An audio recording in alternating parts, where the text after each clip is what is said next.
Baik, Assalamualaikum warahmatullahi wabarakatuh.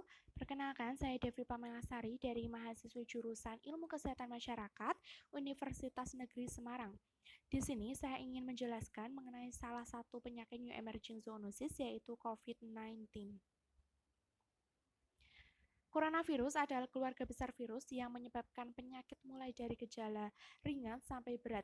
Ada setidaknya 2 jenis coronavirus yang diketahui menyebabkan penyakit yang dapat menimbulkan gejala berat seperti MERS dan juga SARS.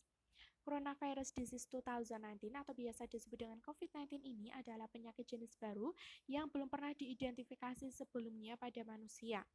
Virus penyebab COVID-19 ini dinamakan SARS-CoV-2. Coronavirus merupakan virus RNA strain tunggal positif berkapsul dan tidak bersegmen. Coronavirus tergolong Ordonidovirales, keluarga Coronaviridae.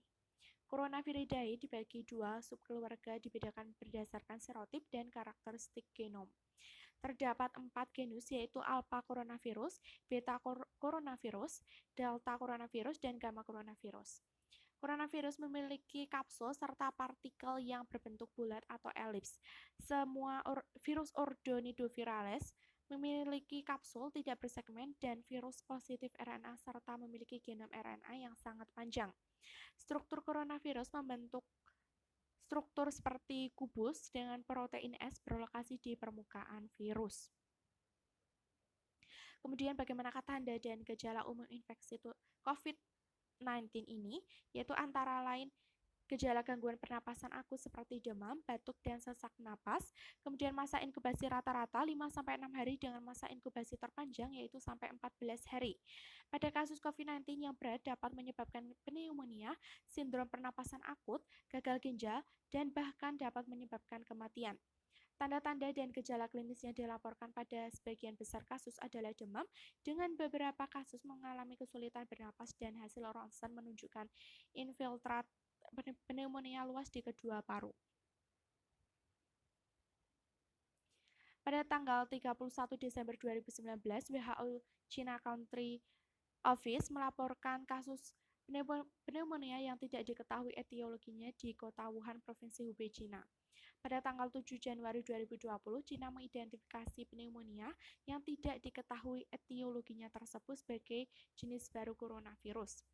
Kemudian pada tanggal 30 Januari 2020, WHO telah menetapkan sebagai kedaruratan kesehatan masyarakat yang meresahkan dunia atau Public Health Emergency of International Concern. Kemudian penambahan jumlah kasus COVID-19 ini berlangsung cukup cepat dan sudah terjadi penyebaran antar negara.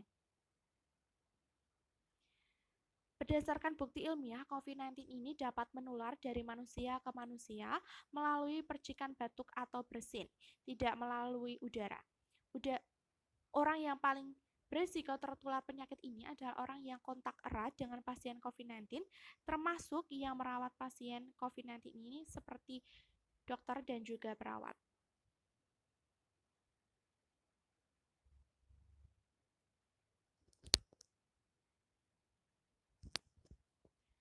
Rekomendasi standar untuk mencegah penyebaran infeksi adalah melalui cuci tangan secara teratur, menggunakan sabun dan air bersih, menerapkan etika batuk dan bersin, kemudian menghindari kontak secara langsung dengan ternak dan hewan liar, serta menghindari kontak dekat dengan siapapun yang menunjukkan gejala penyakit pernapasan seperti batuk dan juga bersin.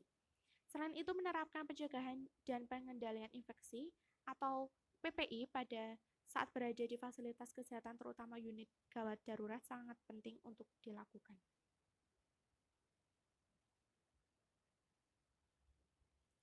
Kemudian bagaimanakah distribusi kasus dari COVID-19 ini?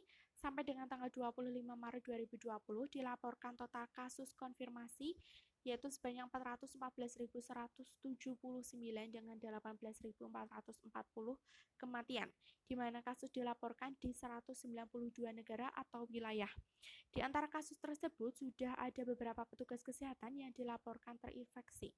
Kemudian sampai dengan tanggal 23 Juni 2020 dilaporkan sebanyak 8.993.659 kasus terkonfirmasi di 216 negara atau kawasan. Kemudian bagaimanakah distribusi kasus di Indonesia? Pada tanggal 2 Maret 2020, Indonesia melaporkan kasus konfirmasi COVID-19 sebanyak 2 kasus. Kemudian sampai dengan tanggal 23 Juni 2020, Indonesia sudah melaporkan dengan total kasus positif sebanyak 47.896 kasus.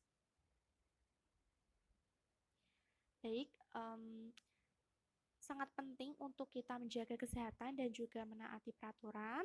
Dan itu tadi sedikit penjelasan singkat dari saya mengenai penyakit COVID-19 ini. Semoga bermanfaat. Terima kasih. Wassalamualaikum warahmatullahi wabarakatuh.